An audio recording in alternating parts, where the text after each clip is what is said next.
Today I will show how to buy shares of Lanvin Group Holdings Ltd, a company in the luxury fashion sector listed on NASDAQ under the ticker LANV. This is an educational overview and not financial advice. Always do your own research. To buy shares, you must use a broker, and we will use eToro as an example to demonstrate the steps. After signing up, you will need to verify your account with an identity document and add funds before making a purchase. Use the platform search bar and enter the ticker LANV to find the correct listing. Select the result that clearly matches Lanvin Group Holdings Ltd to open its asset page.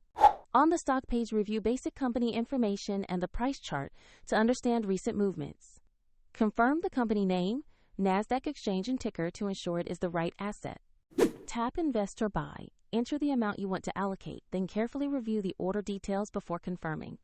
If the market is closed, the order may be placed as a pending instruction, and if your balance is insufficient, the platform will prompt you to add funds before final confirmation. After execution, your position will appear in your portfolio where you can monitor it. A link to eToro is provided in the description for the platform example.